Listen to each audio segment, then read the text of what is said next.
Hello and welcome to the Guardian Football Weekly. We'll begin today discussing Thomas Tuchel's England squad, 35 players, late call-ups including Ben White, but still no Trent Alexander-Arnold. Will James Garner win us the World Cup? What about Harvey McBarnes? What chance do recalled Maguire and Mainoo have of getting into the final group? And realistically, what starting positions are still up for grabs? Then on to the EFL, are Cov ready for the Premier League? Who of Middlesbrough, Ipswich, Millwall and even Hull would be the most interesting to join them? It's exhaustingly tight at the bottom of the Championship. Oxford, Leicester, Pompey, West Brom and Blackburn all desperate to avoid joining Sheffield Wednesday. Lincoln could be promoted from League One at Easter, with Cardiff sure to join them, with perhaps 9 teams still vying for the playoffs. In League Two, it's pick 3 from 6 for the automatics, with Bromley almost certainly there, plus a 4-way scrap to stay in the league. We'll do all that, answer your questions, and that's today's Guardian Football Weekly. On the panel today, Sanny Rudravajhala, welcome. Hello from Salford Uni. If I have to disappear at the end, I apologise in advance, but learning's got to be done as well.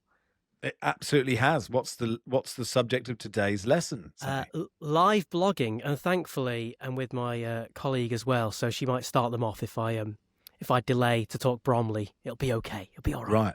Okay, good stuff. Then it is a Not the Top 20 / the England pod from Not the Top 20 takeover. Ali Maxwell, hello. Hello. Pleased to hear that Sanny is developing the Barrys of the future. Yeah, absolutely right. And George Elek, hello. Hi, Max. If I have to leave early, it definitely won't be for learning. Okay. Well, maybe our listeners will learn something from today, but, history would suggest it's unlikely. Right, let's talk about England to start with. They named a 35-man squad, 11 players arriving after the Uruguay game. I mean, you can, George, get caught up with who's going to be the 23rd player, because ultimately it doesn't have a massive bearing on the matches. But Ben White's inclusion is interesting after Quansah was ruled out, especially with Trent's continued exclusion. Yeah, I think that's kind of the big story here. He's someone who's been in the international wilderness for 3.5 years, despite that time coinciding with the best period of his club career, playing as a really important player for Arsenal. Ironically, I guess this call-up comes off the back of not a great performance in quite a big game on Sunday. I think it's divided opinion amongst England fans. I think some feel like his decision to basically step away from the England national team fairly early on in his career, at quite an important stage, means that he shouldn't necessarily be welcomed back. There have been a lot of rumours and conjecture about what happened under the Southgate regime. I think it's probably quite telling that towards the end of Gareth Southgate's tenure, there was talk that White had effectively ruled himself out of returning back to the national fold, and now under Tuchel, he's happy to come back in. That suggests that something has changed. He's someone that will hopefully, depending which way you look at it, but will likely come to the summer having won at least one pretty big trophy with his club team, and that's fairly significant in terms of profile. There, George, that's a big yeah. You'd think at least one, maybe. But in terms of profile of player, I think that's kind of the interesting thing here, where Trent Alexander-Arnold is clearly an immensely talented footballer. But again, going back to the Southgate era, if you think back to the last major tournament we had in the Euros in Germany, even by then, Southgate was still unsure how to use Trent. In that first game, he played as kind of a hybrid right wing back / centre midfielder. He was then taken out of the team and used as a substitute. I, like many others, thought that a change of manager might see Trent basically ushered in immediately and installed as our first choice right back. But I think it's gone the other way, where Tuchel looks at his skill set, and while appreciating that he's an unbelievable footballer and a very unique talent, I think what he wants from his right back and his full back is basically a very good one-on-one defender who's going to be competent in possession and provide a really good platform for the attacking players to play in, and that isn't Trent. So, and if you look at Bukayo Saka, who'll surely be occupying that right wing role, he's played a lot of his best football in his career with Ben White at right back, and at least with a pretty sturdy, capable, steady right back rather than a Trent behind him. So it makes some sense. I think as an England fan, it's quite frustrating maybe that we don't get to at least see him have a look at Alexander-Arnold, but maybe at this stage in March, it's too late to do that anyway, because I think he knows the roles that he wants from his team. Yeah, and actually, Ali, if you look at the England team, and obviously there's a lot of football to be played between now and June, but it feels like the fullbacks are the most up for grabs positions. Like, you sort of imagine it's obviously Pickford, then it's probably Gay and Quansah, is it? The three in midfield, Rice, Anderson and Rodgers, and then Saka, Kane, probably Gordon. But at right and left back, there's a lot of questions. Yeah, on the England pod, pretty much every month we go through every position and we discuss what's sort of up for grabs. And I suppose Rodgers versus Bellingham in the number 10 role is still a big conversation, but it's certainly Rodgers' shirt to lose, it seems, at this point, particularly with Bellingham recovering from injury. And yeah, at left back, it's been quite funny because every single time England's had an international camp, we've commented on how pleased we've been with the new left back. So it was Lewis Hall, and then it was Miles Lewis-Skelly, and then it was Nico O'Reilly, and Jed Spencer's popped up there as well. And then we wondered if Luke Shaw might come back into the reckoning. But no, now we're pretty happy with Nico O'Reilly, except, oh God, he's playing really well as a number 8 for Man City. Is that a problem? Probably not. The good news is Lewis Hall looks absolutely sensational at the moment, and everyone's pretty happy that he's back in. And no doubt he'll start on Friday night against Uruguay, a game that I'm really excited about because although the first team, if you like, are going to be playing against Japan and they are the most important unit, if you like, all the speculation around the World Cup squad is really, really exciting and fun to me. And I think essentially this Uruguay game is kind of like the Squid Games. There are players being pitted against each other for the honour of being probably England's first reserve in each position. And some of them, you can line them up against each other and it'll be quite exciting to track that game. So Foden against Palmer. I honestly think only one of them will go to the World Cup. I think they'll both get some minutes against Uruguay.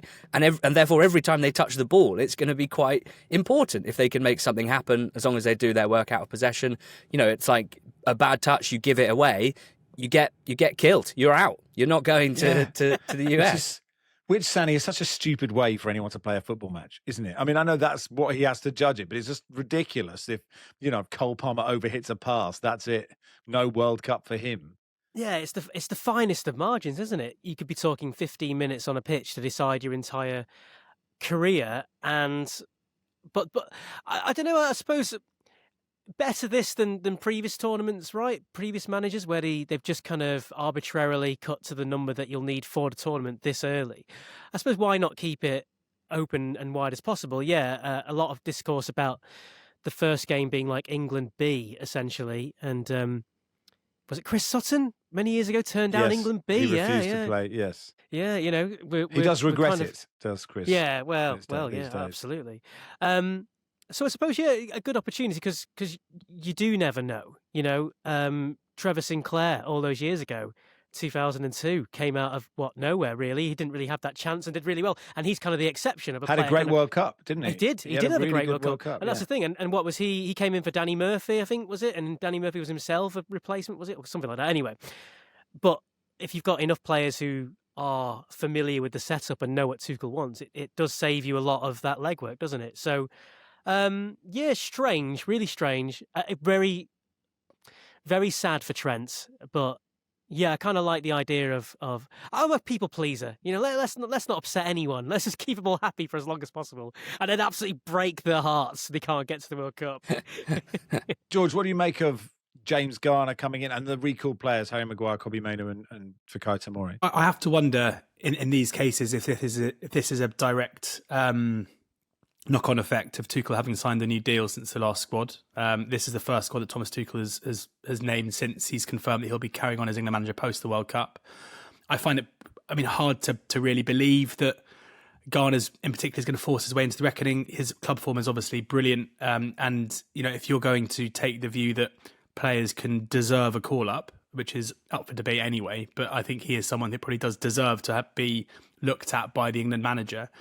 If Tuchel was still intending on leaving his job in the summer after the World Cup, then I wonder if he'd be overly bothered about having a look at players.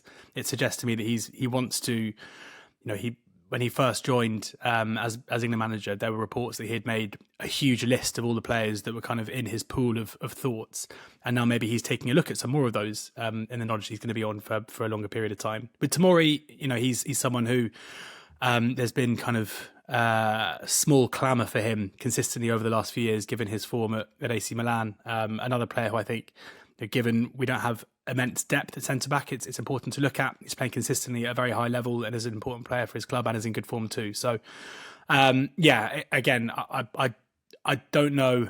Is there a world where James Garner puts in two incredible performances against Uruguay and Japan and forces his way into the World Cup squad? Possibly, but I think it's quite unlikely. Although important to note as well that he's played for the England under-21s in the past. He's played at right back and for Everton too. So having an option there who can play either as a centre midfielder or as a right back could be appealing for a World Cup. What's the reserve midfield if something happens to Anderson and Rice or one or the other? Yeah, so Anderson and Rice are obviously missing this first game, and they'll start, you'd imagine, against Japan to kind of continue establishing their relationship. Feels like an Anderson-Rice starting duo at the base of midfield is almost, as locked in as anything could be at this point, a couple of months before the World Cup, which means, depending on how serious Thomas Tuchel is about Jordan Henderson being an England player rather than sort of the England mentor of the dressing room, it's him and Garner and then Mainoo and Wharton. And clearly one of the main benefits of Elliot Anderson's emergence has been unleashing Declan Rice, if you like, something that's been talked about a lot at club and country level. How do we unleash Declan Rice? Because he's really good as the deepest midfielder, but he's world class as the number 8. And so I suppose you have to look at it in those terms as well. It's who would excel in Anderson's position were he to be missing. Wharton's progressive passing is world class. For Palace, he doesn't actually always pick it up off the centre-backs. He quite often plays a little bit further forward, but I've no doubt he could play that role quite well. Garner, as George has discussed, I think Mainoo you probably want as the Rice, really, because he's so good in the middle and final thirds, and so such a good ball carrier in particular, and a good passer as well. But that's probably not his main strength. And then Henderson probably is that deep orchestrator who's just going to keep things simple and make sure tactically so good and will maintain position. So it's those four. It would take a lot, I think, for Garner to make the World Cup squad ahead of Wharton and Henderson, who've been in so many squads. And I think Mainoo would probably be considered ahead of him as well at this point. On reflection of this giant squad and the fact we were going to talk England, I rooted through some of my old, I'm going to call them family heirlooms, right? I want to take you back to the winter of 1996. The glow of Euro 96 has happened. It's been and gone. Mm-hmm. Okay. Index. Remember Index, the rival to Argos? They had a bargain section. And I went in there. Do I remember Index? That's a good question. The Index maybe catalogue. Central Cambridge was just too rough a place to have an Index. The bright lights of Manchester Arndale Centre. Yeah. Oh, yes. Once you've got past the smell of stale urine to get in there. And in the bargain section of Index were some of the Corinthian bobbleheads from Euro 96, which I was I couldn't afford them at the time. Yeah. But this was like the extended squad, which I managed to get for about £6. So I thought I'd bust them out. So this is potentially the future here. So I present should we guess? Have you got a David Unsworth? What have you got? I do have a David Unsworth. There we go. Okay. One cap. That's a great. I think I really 5 points for me, I think. Can you guess the other two Corinthian bobblehead players that I have? They are both one cap wonders. You only had 3 and that was one of them. That is phenomenal. I've got loads. I've got absolutely loads. I've got 2 Stan Collymores, but I've given that away. But This is the original cryptocurrency, wasn't it, bobbleheads? This was kind of collectibles. What are the other 2 then? Steve Howie. They in the squad? Steve Howie's a great shout. I think I do have a Steve Howie, but he's not one of the ones in my hand. Right. Okay. I'll take that as a win. Can we have positions? They're both defenders. Winter of 1996, I saw Max's eyes light up, and mine, if I'm honest, somewhat glazed over. I was more preoccupied with starting school in the autumn of 1996. If we're being honest, would I rather spend 45 minutes guessing these 2 bobbleheads or talk about what's happening mid-table in the Championship? I'm going to say one thing, but like in the interest of everyone else, okay, and I will be yelled at by listeners to my other podcast. For which this would take 6 years to do. Who have we got? I'll speed you up then. So Corinthians went to the trouble of giving this man an unshaven look as a defender. They actually put extra paint, and the other one he put extra plastic to give them long hair. If this helped at all. Barry Venison?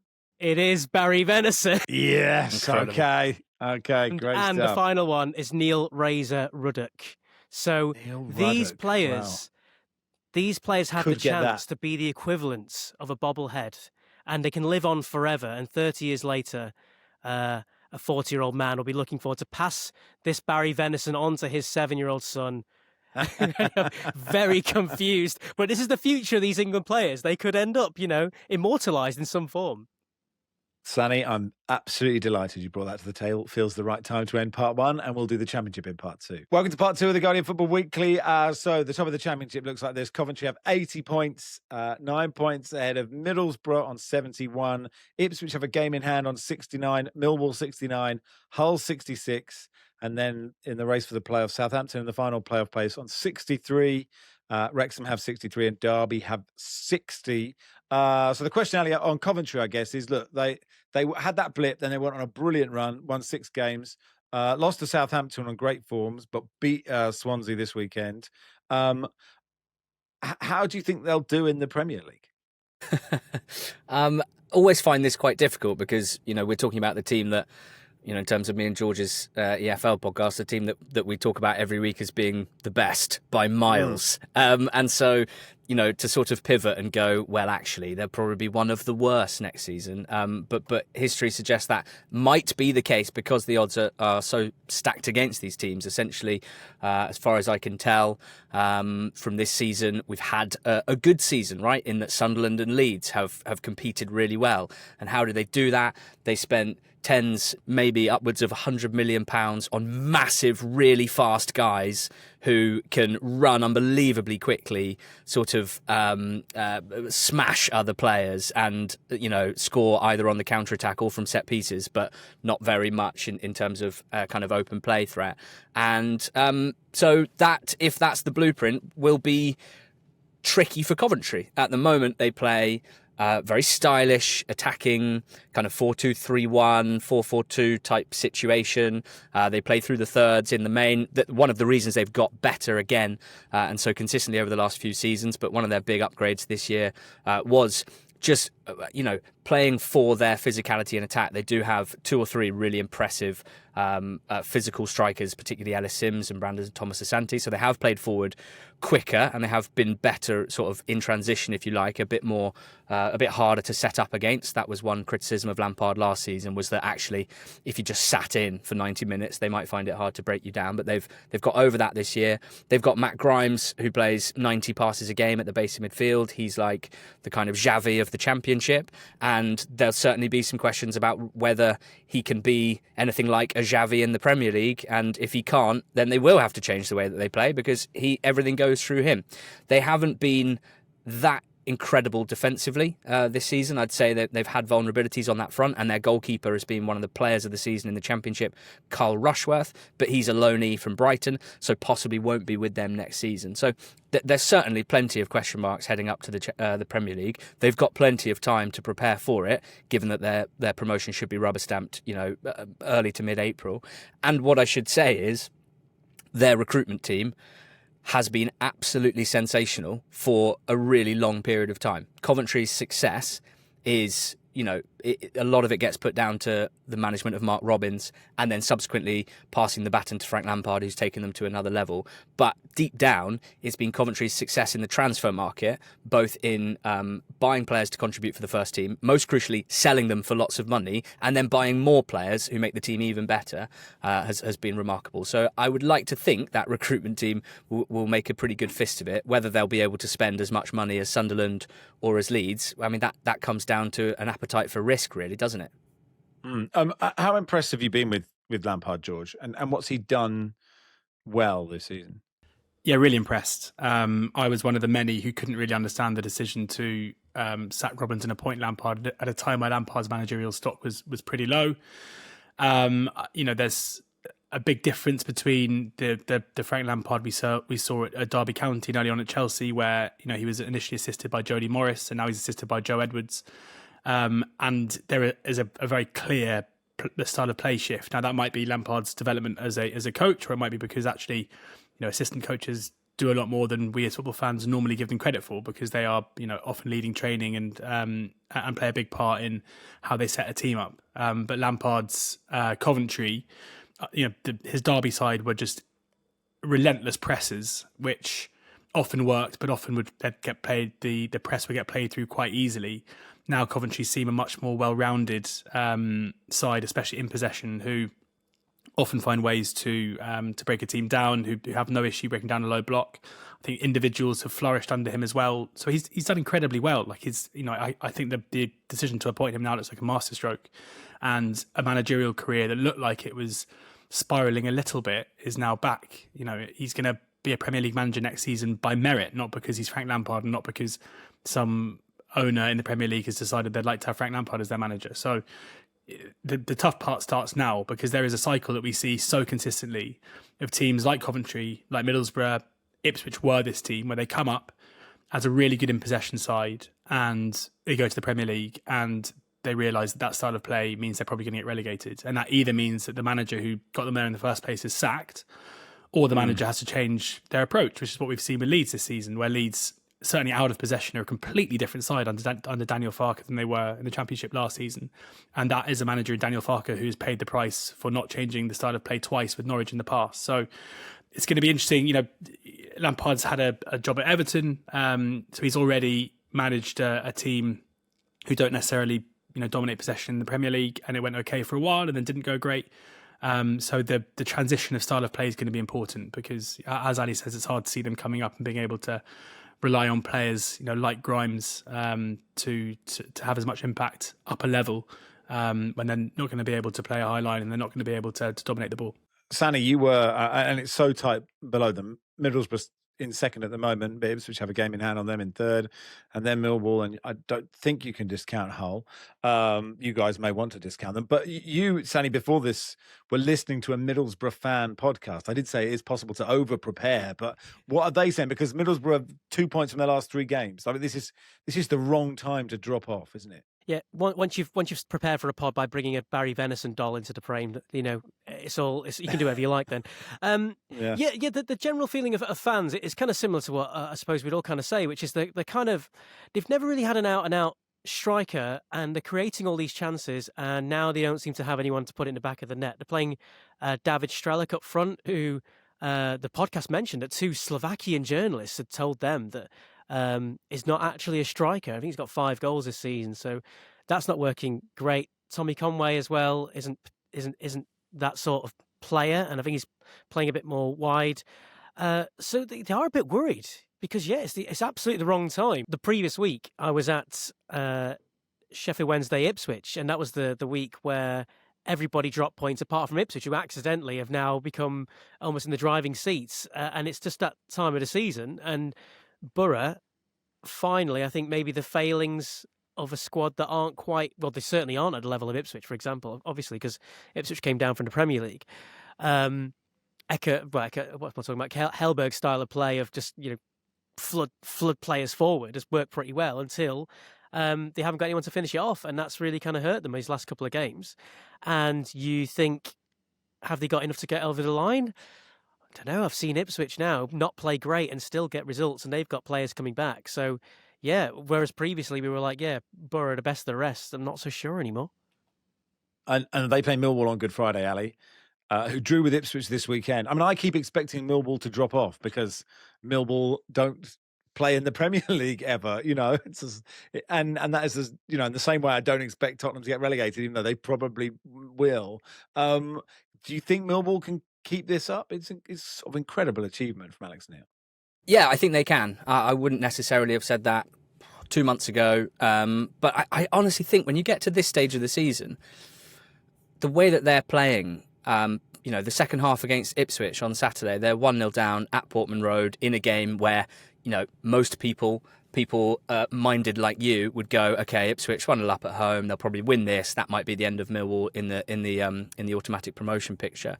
They were excellent in the second half. They scored a really good equalising goal, and they hit the bar in injury time. They could have easily won that game. Against Middlesbrough, I would be very confident that Alex Neil will have the perfect game plan, because this is one of the most underrated managers in Championship history. The guy is amazing and tactically brilliant, and this Millwall team are really, really good. And again, it's that classic thing. We always try and make this point on the podcast, is like, if you can try and remove the actual name of the teams, almost do like a blind taste test, and you looked at these 3, yes, Millwall score slightly fewer goals than the other two teams, but they are all neck and neck over 39 games, and that's because they're all broadly as good as each other. And you can do the same with the playing squad. Yeah, Ipswich have got players that they paid, some of them they paid over 10 million quid for, and Middlesbrough have got Hayden Hackney, who's probably the best player in the league. But Millwall's players, they may not have come for as much money and they may not be as well recognised, but they are playing as well as anyone that Middlesbrough and Ipswich have. Femi Aziz on the right wing, they signed for 1 million quid from Reading. He's probably now worth 15, and a lot of Premier League clubs reported to be looking at him. He's been one of the most impactful players at the level. Tristan Kramer, they signed from Brentford B, and is one of the most dominant defenders, can play centre-back and right-back and excels in both. But there's loads of others as well. Camille Negley's a 24-year-old Dutchman. They were the ones that brought Zian Fleming over to the UK, and he's now excelling as a Premier League player. That they're really, really good in terms of recruitment, and it's not just 6'4" Steve Morrison's. Like their recruitment team have played an absolute blinder over the last few years as well. They've used the overseas market as well as any Championship club, and all their players are playing just as well as all the other players. So I feel, it maybe they go to Borough and lose 4-0, but actually there'd still be 6 games to go, and I believe in this Millwall team's kind of both quality and their staying power. Yeah, they're last in the top division in 89-90 when Cambridge obviously knocked them out of the fourth round of the FA Cup. We all remember that. Should we ignore Hull, George, from this automatic picture? No, I don't think we can at this stage. Hull are in this a strange position where they're in 5th. They're on 66 points from 39 games. My reckoning is that their fans and their players are looking upwards and thinking, Borough played Millwall, someone's going to drop points there. We're only 5 points off. There's no reason why with a good run we can't force our way into the top 2.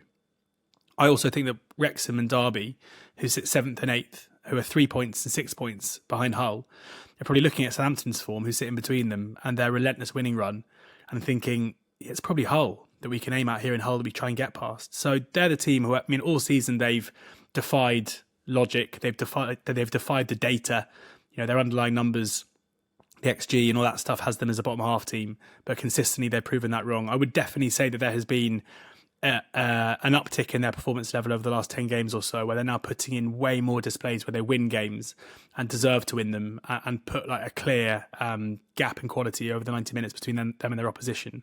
They had a game against Millwall, I think it was last week, where they were probably the better side and came away having lost the game, which hasn't happened too many times into the season. So it would basically, you'd be a fool to predict what's going to happen to Hull between now and the end of the campaign. As I say, they it feels like you can't really rule them out finishing in the top 2, finishing in the playoff places, or even falling out of it altogether. And Southampton's form, Sanny, is really impressive. Rich saying, how good is Tonda Eka? Can they win promotion through the playoffs? Yes, it kind of comes down to them and Wrexham, really. It's the margins are so tight. I'm surprised you haven't started this question by mentioning Shay Charles' goal against Oxford, which was absolutely incredible. Just that, absolutely. If you haven't seen it, do you know what the problem is, right? With the way EFL gets shown now on socials, like I saw Shay Charles's goal in like a weird square format where like the camera pan like artificially digitally zooms across, and it really takes away from it. And it took me a while to get round to watching it properly in full widescreen. Incredible goal, and I don't think he was really involved, was he? He was like, it was a set piece that was kind of recycled, and it dropped to him or kind of rolled to him, and he side foot it, went across the ball, top corner. There was a man who looked just like... Stop it! I've just seen it. That is some hit.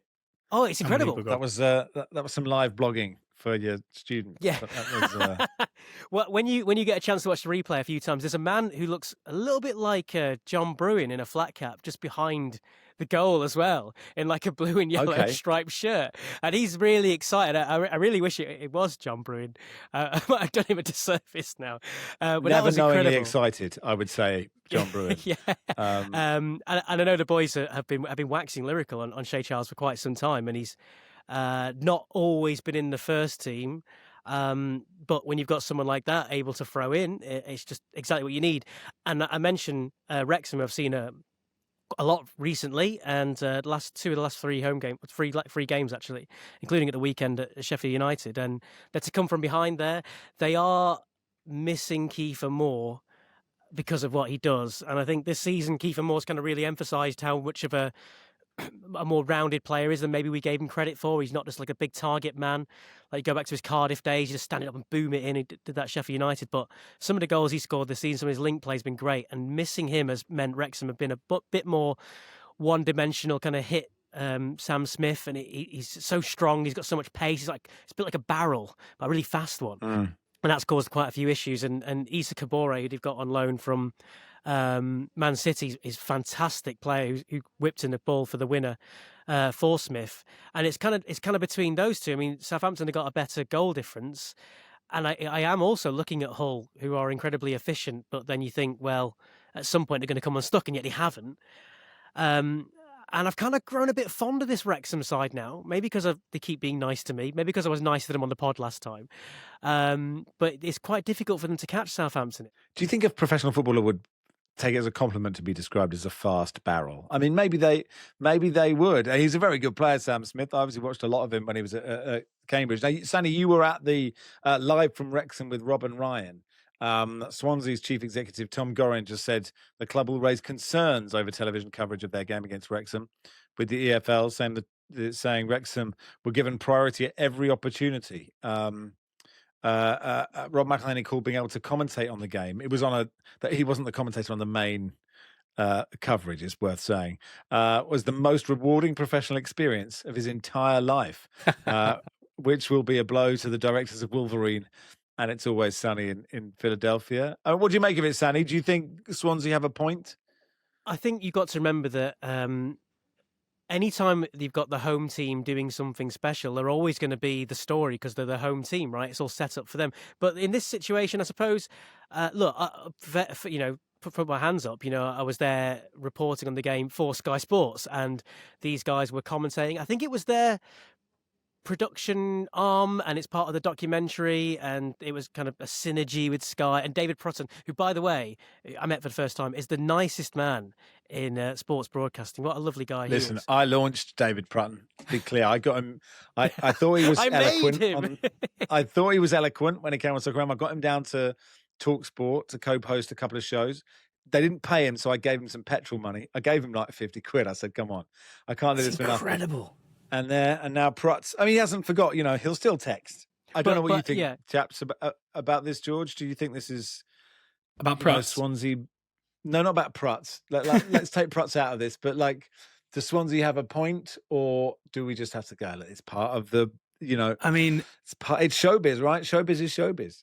I think Swansea have a point, but I also think if Sky and Snoop Dogg were both agreed to do a live commentary, then I doubt Swansea would have much issue with that, given the PR it would give them and the reach it would get and the social clips it would get and everything else. Snoop and Luka Modric commentating on a Swansea game. Yeah, we're all just here. We all just exist now to be part of documentaries. We are. The Welcome to Wrexham documentary will use clips from podcasts to help boost their story by saying, look at these. Say something interesting now. Come on, look at these blokes who. Look at these blokes who. No one believed in us. What a Cinderella story. Then they'll do that. So this is all feeding right into it, Max. Right into it. We had an email from Welcome to Wrexham asking if they can use clips from our podcast, which will inevitably be us at the beginning of the season saying, I think they might get relegated. And then us looking like idiots and it being professional suicide. So yeah. Well, here's one of my celebrity lookalikes, Ryan Reynolds. I mean, they do go all the way down to Nigel from EastEnders and Screech from Saved by the Bell. It's a wide gamut, isn't it? It's a wide gamut. There's Ben Affleck. There was once where What? You're just naming all the most objectively handsome people of an era. Leonardo DiCaprio. Do you remember Throwback Thursday on Twitter? Yes. Back in the day when it was a nice TBT. place. I once tweeted a picture of Ben Affleck on Throwback Thursday and said, when I was feeling pensive the other day, and I got an email from my mum saying, lovely photo of you on Twitter. There you go. Love is completely blind. Love is blind, isn't it? Was it the one of him smoking a cigarette looking unbelievably stressed? It was very moody. Anyway, back to more important matters. At the bottom, Sheffield Wednesday are down. But then it is incredibly tight. Oxford on 39, Leicester 39, Portsmouth 40, West Brom 43, and Blackburn 43. Sheffield Wednesday did get a draw against Watford. They certainly nearly won for the first time in months. Rich says, are the EFL punishing Sheffield Wednesday enough? Sarcastically, I think 15 points off, a cap on wages, can't spend anything on transfers until 2027, all because we haven't paid the man they just banned from football at £18 million. I just want to enjoy going to the game again. Ali, what is the latest, and what do you think? A huge sympathy for that point of view. As always, it's the fans that feel punishment the hardest. I would guess. It's such a boring thing to bring up, but the EFL and or anyone in their position in any league in the world has to have automatic punishments for things like clubs going into administration and not paying back their creditors. Yes, he is right that Chanziri, who is the man responsible for all of this and pretty much solely responsible, is the largest creditor. So it is the case that, part of this is because they're not paying him back, but it's also hundreds of other creditors, many of whom will be local businesses who provided a service to Sheffield Wednesday Football Club and haven't been paid and aren't being paid a certain amount of money to the pound in this administration process because the new owners, that they don't think that makes business sense for them. So it's absolutely horrible. It's horrendous. They'll start next season in League One with a 15-point deduction. And yeah, as he alludes to, the tail sort of extends a little bit because also there are caps on recruitment, caps on what they can offer player wages. The fact is that this is Dejphon Chanziri's fault. I can understand why you might also be unhappy with what's happened kind of since he ruined everything, but it all really does come back to him. He would be, for me, still the main focus of my anger. And the wreckage, if you like, always takes a bit of time to kind of sort through. But I would say there are also lots and lots of examples of clubs going through something similar and coming out the other side. And sometimes, and it doesn't have to take ages and ages. Sheffield Wednesday will have a football team next season, we hope, in League One, and they will probably win loads of games, and it will be more fun going to the games again. Whoever's playing for Sheffield Wednesday, and whether they're capped at $7,000 a week wages or whatever the case may be, they'll have a team, and hopefully a team to be proud of. There's a new preferred bidder. They are the second preferred bidders after the first preferred bidders pulled out. So the situation is not done, but I think there's some quiet optimism that with these preferred bidders, who are a US-based consortium, as they pretty much always are at the moment in the EFL, that they will get a deal done and the club can move forward. But I mean, how many months have we been saying that? It's absolutely horrific for Wednesday fans. George, Oxford United, your team, they've given you some hope. That's not what you want, is it? You don't want hope. Yeah, I think kind of losing your mind to scoring goals when you think your season's over is definitely fun, even if it does end up with relegation. 3 wins in a row. And then nearly beat Charlton to make it 4 wins in a row before conceding a very late penalty, having received our own first penalty in 92 games, which was exciting. Oh, wow. And it was probably the softest penalty that's been awarded in. So you could have gone to every home ground in between the last penalty and this one. Amazing.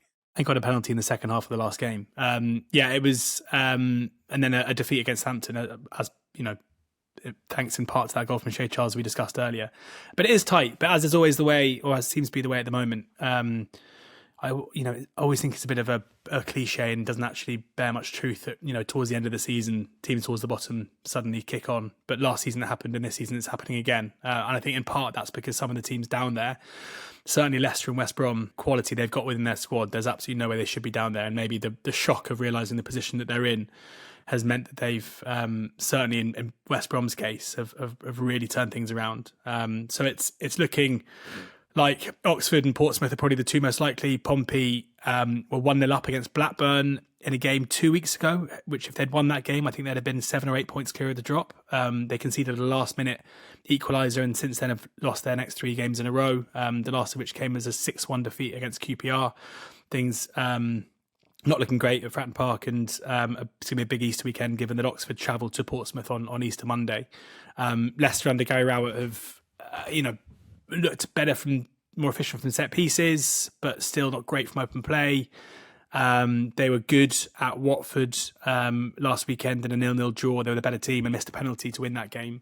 And then Blackburn are the other ones who they've got this strange situation now where Michael O'Neill is their manager, and he is just embarking on what is probably the most important week of football in Northern Ireland history, with the opportunity to get into the World Cup. And I don't know, if I was a Blackburn fan, I would probably rather my manager was at the club working with the players ahead of some of the most important couple of weeks. But there's no denying that they put in some decent performances, and their win away from home at Millwall was important, having gone 1-0 down, and thanks in part to a red card for Zach Sturge that was overturned afterwards. So it is very tight. As an Oxford fan, it's looking for who you're going to be able to climb above, because there are some big fish down there. Who's going down, Sanny?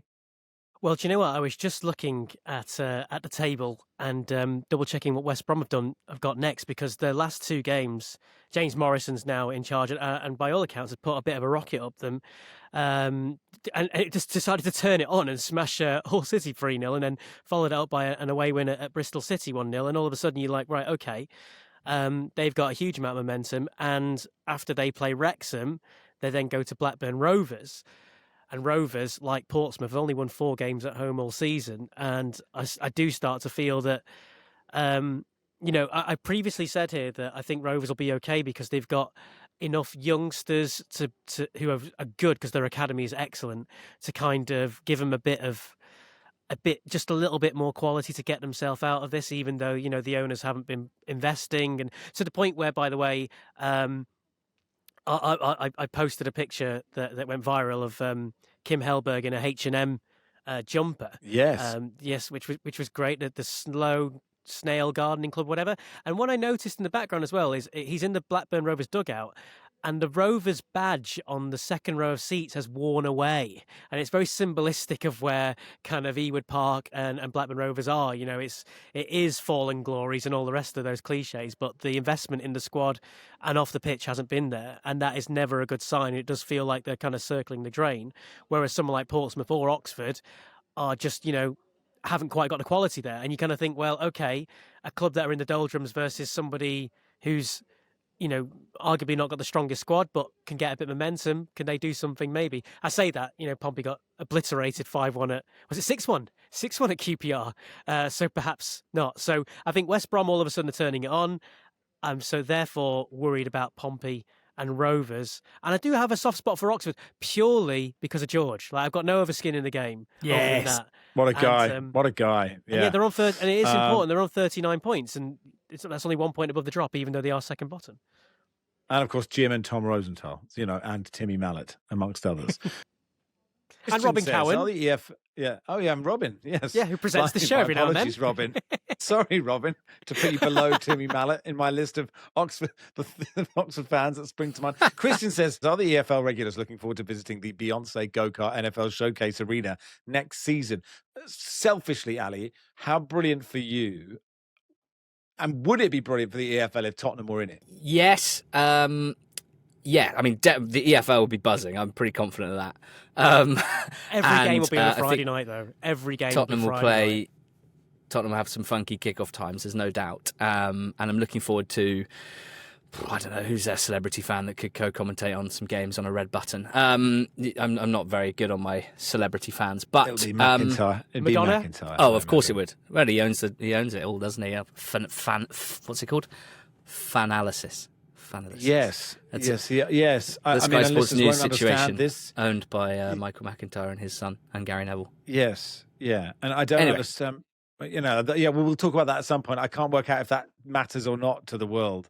I don't know. I wouldn't have thought so. I don't think any of this really matters. At the end of the day, we're all going to die.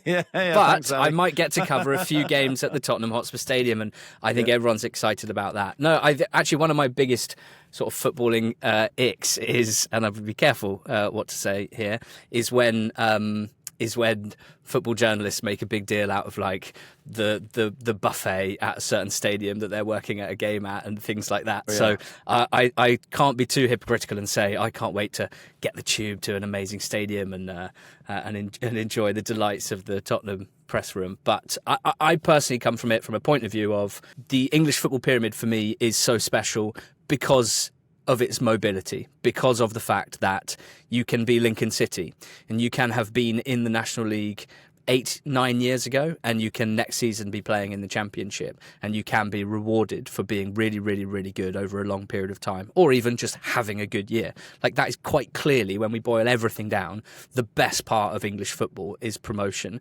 and therefore relegation as well as its counterweight. That is there to punish you for being really, really bad. And in the modern game, football finance has exploded to such a position where the gaps between teams are so big on that front that it should be almost impossible to be relegated, even if you are really, really, really bad in your decision making over a long period of time.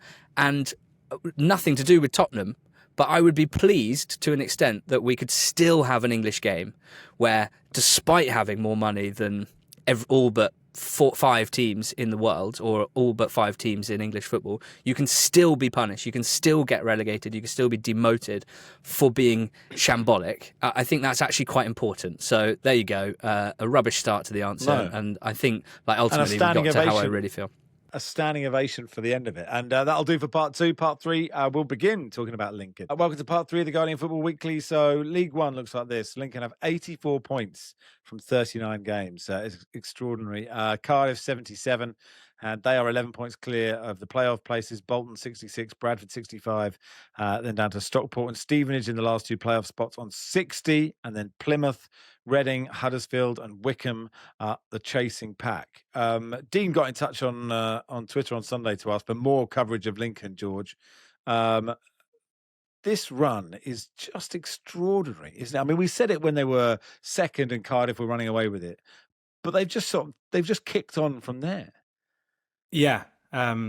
Someone stupidly on the EFL podcast sat about 2.5 months ago and predicted that Lincoln's form would tail off and they would fall away. And since then, they've been relentlessly brilliant, making a fool of me. Because it's incredible what they've done. Where did you have them at the start of the season, George? I think mid-table. They were in our dark horses category with Stevenage, which has aged quite well. Stevenage are 6th and Lincoln are 1st, but we didn't actually have the balls to put either of them in the top 6. But they are incredible. I mean, I said this on our pod yesterday. It feels like almost because they're Lincoln. Like if this was Cardiff posting these numbers, or if this was Huddersfield or Luton, you'd be waxing lyrical about one of the best teams we've seen in League One for a long time. But almost because it's Lincoln, there's like this idea that they're punching above their weight, and actually they are just the best team in the league comfortably. And we've seen, Skabala this is his second full season. He came through halfway through the season in 23-24 and was very good and nearly led them to the playoffs. Last season was kind of, I guess, disappointing in terms of not kicking on from there, but there was no panic at a club whose decision making has always been really sound over the last decade or so. And, at times where maybe the fan base or people might have been wondering if Skabala was all that after that first season, they retained the faith, and the recruitment is always very good. The playing style is so repeatable and isn't reliant on dominating the ball. They are incredibly efficient from set pieces. They have, in Hamer, they've got a long throw that is incredibly useful. They have a rotation of forward players who consistently score goals. If you look at the team that started the season in terms of the 11 compared to the 11 now, there's been quite a big churn of players, but it hasn't impacted their consistency at all. It's incredible what they've done, and crucially, I think that the style of play that Skabala's got and their ability to be really solid defensively whilst also not really giving anything away in terms of attacking threat means I think they should deal with the step up pretty well. I think they'll really relish going to some of the bigger clubs in the league, knowing that they're very happy to let the opposition have the ball. There was a game they played against Cardiff a couple of weeks ago, which was kind of the big title clash, where Cardiff are probably the most similar in terms of profile, a team to a championship, kind of a top championship side, given the way that they play and the talent of their players. And it was basically like seeing a bigger, stronger brother hold the little brother by the head and let him swing away whilst not getting anywhere near them before he delivered the knockout blow. Like it was so comfortable for them to see the game out and not really concede anything whilst creating the better chances themselves. So an incredible job. I think everyone at the club deserves immense credit for this, which isn't just it's not a one-off season. It's the culmination of season on season of growth. And it's a great story. And I think they provide a really nice blueprint, basically, for teams with a mid-table budget in League One as to how you can still achieve success and operate smarter and box cleverer than some of the teams with a bigger budget. The next most interesting story at the moment, and by all means disagree, is Plymouth. Aaron says, surely this needs to be discussed. Unbelievable turnaround. Only Lincoln have won more points than Plymouth in League One in 2026. On New Year's Eve, they were 21st. Now, Sanny, they are 1 point off the playoffs in 6th. That's insane. Yeah, I argue that and Cardiff's drop-off would be the two kind of talking points. But yeah, I mean, Plymouth, amazing. Am I not right in thinking that Argyle in the past have had, like, form for this? Like, going on these crazy runs in previous seasons? I'm not just making it up, am I, boys? George and Ali? That's true, isn't it? No, I think it is a bit of a thing. Yeah, I think it is a bit of a thing. Like the turn of the year and things are suddenly turn around. I mean, I think this season, unlike previous ones, the home form was where they kind of struggled and, you know, they've had a few issues there. But yeah, it's amazing. I don't watch enough of Argyle, actually, to kind of having thought about, like, what they're doing playing-wise differently. But yeah, this is a thing. This is like a seasonal thing, is it not? And just whilst I mentioned Cardiff, I might as well mention it now because I saw them after that defeat to Lincoln. I watched them midweek at Barnsley, and they were very laboured in a 1-1 draw. And since then, they've only won one, albeit a 4-0 win at Exeter. But then they've lost again at home, and then drew 0-0 last time out. And they are a bit like I mentioned on Borough, kind of missing like a striker outright, really. And they did feel a bit laboured in possession. It did feel like they were kind of running out of ideas a little bit. If you can, you know, sit back. I'm not saying it's like, you know, Arsenal, Man City League Cup, but, you know, it's about this time of the season where teams have played enough that there's enough data and all the rest of it to analyse them well that you can go, right, we do know how to play against these sides. And maybe a bit of over-reliance on Ruben Colwill in the middle. And it's not quite coming together for them. And all of a sudden, although there is I think an 11-point gap, is it, to Bolton? They actually do host Bolton pretty soon, and Bolton have only lost one at home all season. So there is an argument that momentum could be shifting the other way. I'm sure Barry Murphy's Cardiff have got enough, but I think that's an interesting one. So sorry, Argyle fan, I've just taken your question and answered it on Cardiff instead.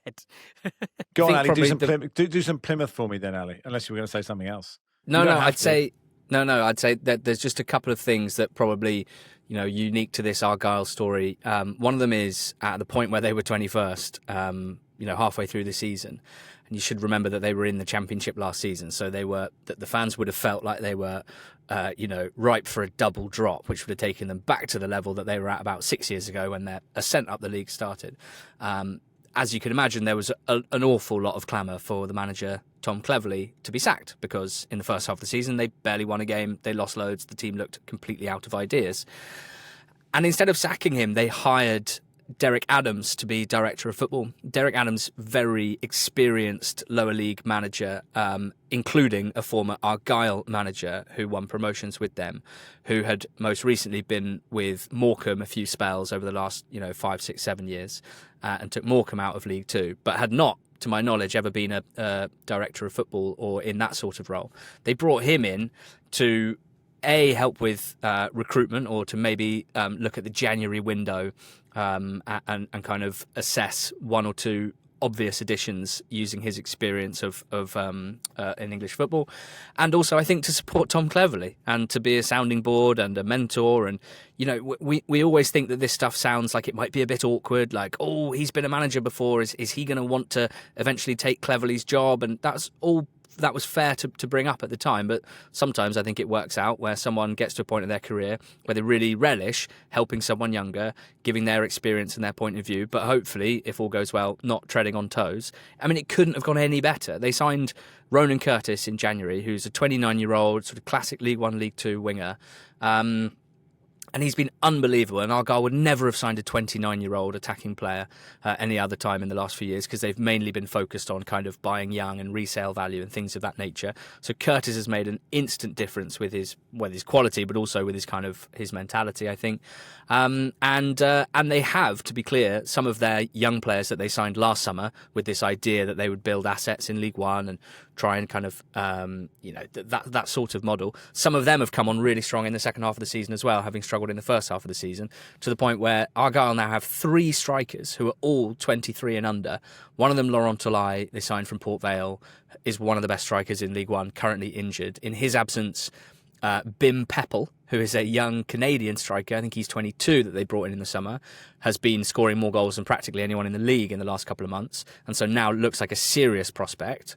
And then they've got Owen Oseni as well, who's also 21, 22, who's kind of chipping in with goals here and there, and also looks like quite a classic modern striker profile. So it's a really interesting one. They didn't sack their manager. Everything turned around, even though they didn't sack their manager. And I think that's a nice reminder that you don't always have to. At the bottom of League One then, Port Vale 31, Northampton 35, Rotherham 36, all look pretty doomed. Then it's Blackpool have 42, and then just out of the drop zone, Exeter, Wigan and Burton. And with apologies to them, George, because we're slightly tight on time, we need to do a League Two, at least 3 minutes on League Two. The top is incredibly tight. Just a quick one on Rotherham. The announcement, you told me that Lee Clark is their new manager. That did surprise me. And then Sanny said he was managing in Sudan, which also surprised me. The last time I saw him, he was being outed by Karel Prince for never playing in the Champions League on HMRC. But yeah, he's a nice fella, is Lee Clark. I wish him well at Rotherham. Yeah, it's funny how football does this. Sometimes has this way of just throwing up names that you'd basically just completely forgotten still had any relevance really within the game. And Lee Clark had a decent young management career at Huddersfield with that famous unbeaten run of 43 games or whatever it was in at Birmingham. But he last managed in English football at Blythe Spartans in the 1920 season, which didn't really go to plan. He then went to Al Merrikh in Sudan for a short spell before moving on to go to Al Ittihad in Oman, before returning to Al Merrikh in Sudan, before then posting on Instagram that he was retiring from management. So arriving at League One Rotherham in the midst of a relegation battle didn't necessarily seem like the most obvious next stop for him. But let's see. It didn't start too well with a 3-0 defeat against Lincoln.